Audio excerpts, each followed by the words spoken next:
Hi, Flow friends. Welcome back to English Podcast Flow. Oh my gosh, Frank, I'm so excited about today's topic. Can you tell? Hello, everyone. Yeah, Alice has been grinning all morning because we're talking about pets today. And honestly, this is one of my favorite topics too, because I think pets bring so much joy into our lives. And talking about them is one of those universal conversation starters that everyone can relate to. Whether you have a dog, a cat, a hamster, or even a goldfish, pets are part of the family, and in English-speaking countries especially, people love talking about their animals. They really do. And you know what's interesting? Frank, when I first moved to the US, I was surprised by how much people treated their pets like children. Like, people would show me photos of their dogs the same way they'd show me photos of their kids. And at first I thought it was a little strange. But then I got my own dog, and I completely understood. Now, I'm that person showing everyone pictures of my dog and talking about him like he's my baby. So, today we're going to teach you all the vocabulary and phrases you need to talk about pets naturally in English. Whether you're meeting someone's pet for the first time, talking about your own pets, or just making small talk at a party, this episode has you covered. Real quick, thank you so much for being part of this community. We're so grateful you're here learning with us. If you're loving these episodes, would you do us a huge favor and hit subscribe and turn on those notifications so you never miss a conversation? Thank you. Now let's talk about our furry friends. Alice, I know you have a dog. Tell me about him. Pretend I'm meeting you for the first time and I ask about your pet. Okay. So, I have a dog named Max, and he's a golden retriever. I adopted him from a shelter about 3 years ago when he was just a puppy, maybe about 8 weeks old. And honestly, Frank, getting Max was one of the best decisions I've ever made because he completely changed my life. I live alone, and before I got him, I would come home to an empty apartment, and it felt so lonely, you know? But now, every single day, when I open that door, Max is there wagging his tail, jumping up and down, so excited to see me like I'm the most important person in the world. It doesn't matter if I've been gone for 8 hours or 8 minutes. He's just overjoyed every single time. That's so sweet, and that's exactly what dogs do, right? They give you unconditional love. So let's break down what you just said because you used some really natural phrases. First, you said I adopted him from a shelter. Can you explain that for people who might not know? Sure. So in the US, there are animal shelters, which are places where homeless animals are taken care of until someone adopts them. Adopting means you're taking the animal home permanently to be your pet. Some people buy pets from breeders, which are people who specifically breed dogs or cats of a certain type. But I chose to adopt because there are so many animals in shelters that need homes. And when you adopt, you usually pay an adoption fee, which is much less expensive than buying from a breeder. And the animal usually already has their vaccinations and they're spayed or neutered, which means they've had surgery so they can't have babies. That's really helpful context. And you mentioned Max is a golden retriever. That's his breed, right? For people who don't know, a breed is the specific type of dog. So golden retrievers are a breed. German shepherds are a breed. Poodles are a breed. And when people ask what kind of dog do you have, they're usually asking about the breed. If your dog is mixed, meaning it's a combination of different breeds, you can say he's a mix or he's a mutt, which is a casual word for a mixed breed dog. Exactly. And if someone shows interest in Max, they'll usually follow up with more questions like, how old is he? Or, what's his personality like? And I love talking about this because Max has such a distinct personality. He's incredibly friendly and energetic, but he's also a little bit goofy. Like he'll chase his own tail in circles until he gets dizzy and falls over. And he gets so excited when he sees other dogs that he literally does this thing where he wiggles his entire body because his tail isn't enough to express how happy he is. That's adorable. And the way you described his personality is perfect because you used adjectives like friendly, energetic, and goofy. Those are great words for describing pet personalities. Other common ones are playful, calm, loyal, independent, affectionate, protective. So if someone asks about your pet's personality, you can say something like she's really affectionate and loves to cuddle, or he's pretty independent and likes to do his own thing. Frank, let's talk about the daily routine of having a pet, because I think this is where a lot of vocabulary comes up. Like, every morning I wake up and the first thing I do is take Max for a walk. And this is such a common phrase in English. Take the dog for a walk. You don't say walk the dog as often, although people say that too. Usually it's I need to take him for a walk or I'm taking her out for a walk. And depending on where you live, this routine can look really different. I live in an apartment, so I have to take Max outside multiple times a day for him to go to the bathroom, which we call doing his business or going potty, especially if you're talking to kids or in a cute way about your pet. Right, and if you have a backyard, which is a yard behind your house, you might say I let the dog out in the backyard instead of taking them for a walk every time. And speaking of daily routines, feeding your pet is a big part of the day, right? What do you feed Max? So I feed him twice a day, once in the morning and once in the evening. He eats dog food, which sounds obvious, but there are different types. There's dry food, which we call kibble, and there's wet food, which comes in cans. Max prefers kibble, but some dogs are picky. Oh, and picky is a great word for pets that don't like everything. Like if your cat only eats one specific brand of food and refuses everything else, you'd say she's a picky eater. And then there are treats, which are like snacks for pets. I give Max treats when he does something good, like sitting on command or coming when I call him. That's part of his training. And training is such an important part of having a pet, especially dogs. You mentioned sitting on command. Can you talk about that? Sure. So when you get a puppy or a new dog, you usually need to train them to follow basic commands. The most common ones are sit, stay, come, down, and heel, which means walk nicely beside you without pulling on the leash. A leash is that rope or strap you attach to the dog's collar when you take them for a walk. And training takes patience because you have to repeat the command over and over, reward them when they do it right, and stay consistent. Some people hire a professional dog trainer if they're having trouble, or they take their dog to obedience classes, which are like group training sessions. What about grooming? That's another part of pet care that requires specific vocabulary. Oh, yes. Grooming means keeping your pet clean and well-maintained. For dogs, this includes brushing their fur, especially if they have long hair that gets matted or tangled. Max doesn't need too much grooming because golden retrievers have relatively easy coats. But I do brush him once or twice a week to keep his fur healthy and to reduce shedding, which is when fur falls out. Some dogs shed a lot, like golden retrievers, and you end up with dog hair everywhere in your house. I vacuum constantly. And then there's bathing, which is giving your dog a bath. Some people bathe their dogs at home in the bathtub. Others take them to a groomer, which is a professional who bathes, brushes, and sometimes cuts the dog's hair. And don't forget about vet visits. That's another important part of pet care. Can you explain what a vet is? A vet or a veterinarian is a doctor for animals. You take your pet to the vet for regular checkups, vaccinations, and if they're sick or injured, I take Max to the vet once a year for his annual checkup. And he gets his shots, which are vaccinations to prevent diseases like rabies.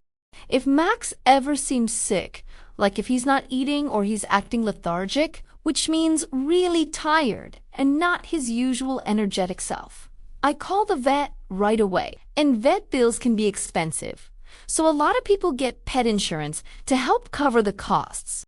Okay, Alice, let's talk about what to say when you meet someone else's pet for the first time. This is such a common social situation, especially if you're visiting someone's home or if you're at a park and someone approaches with their dog. This is so important because there's actually etiquette around meeting pets, especially dogs. The first thing you should always do is ask the owner before you pet their dog.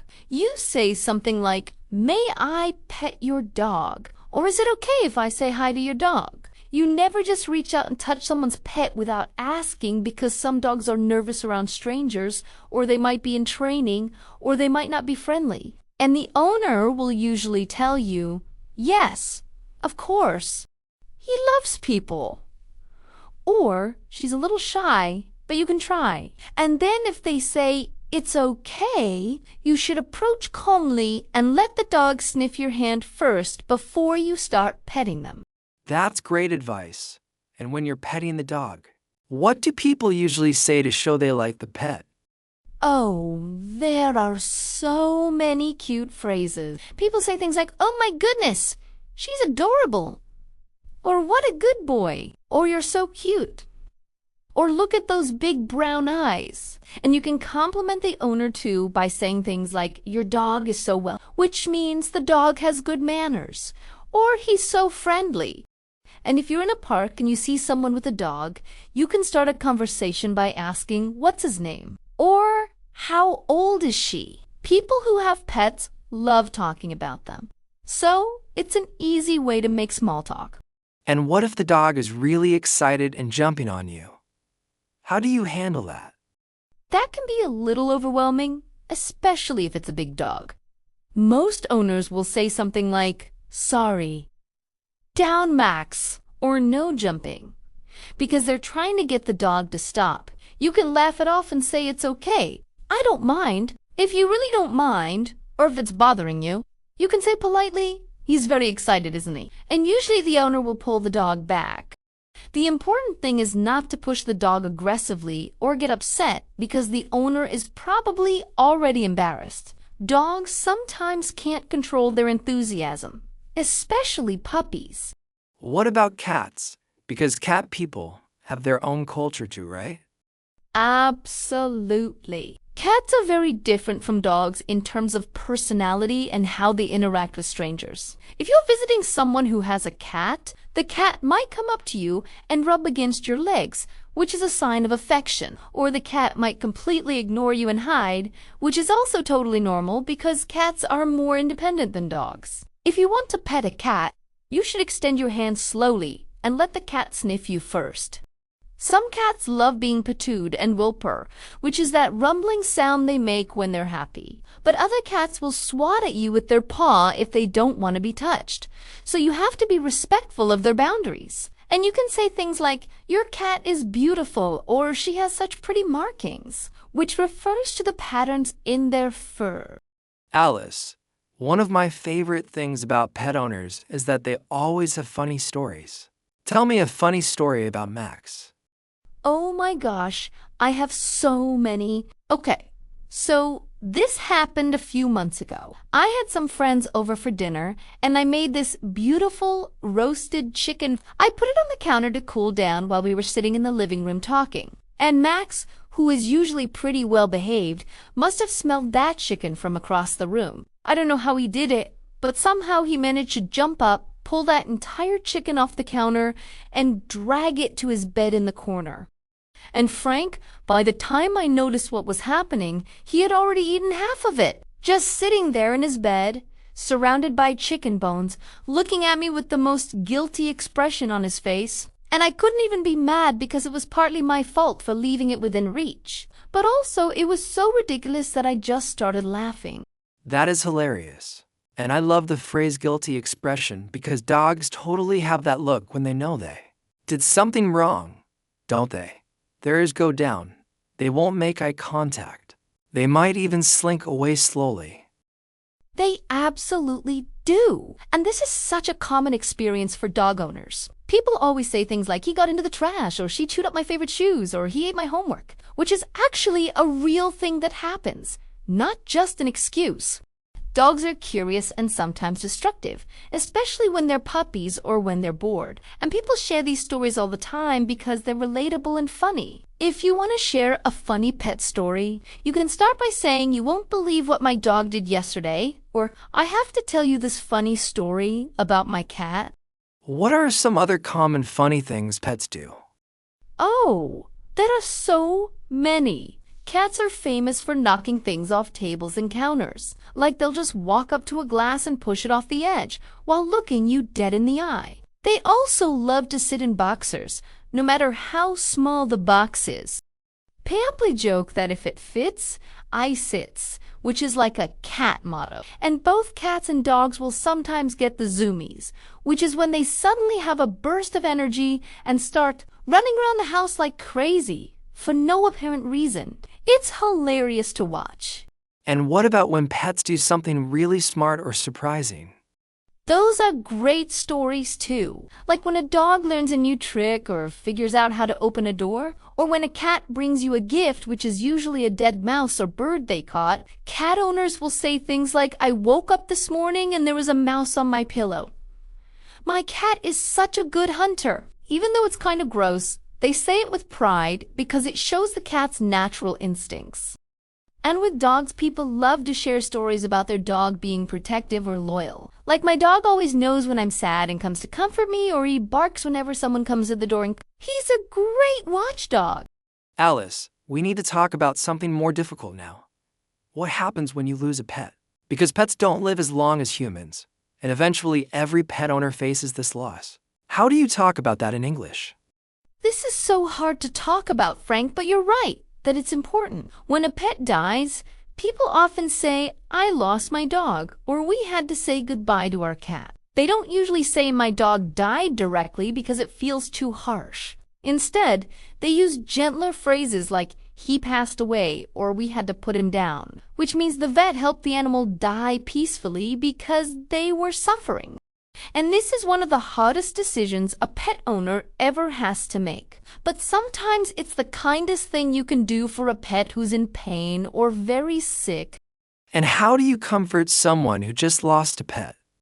You treat it like you would any other loss, because for many people, losing a pet is just as painful as losing a family member. You can say things like, "I'm so sorry for your loss," or "I know how much you loved him," or "she was such a special dog."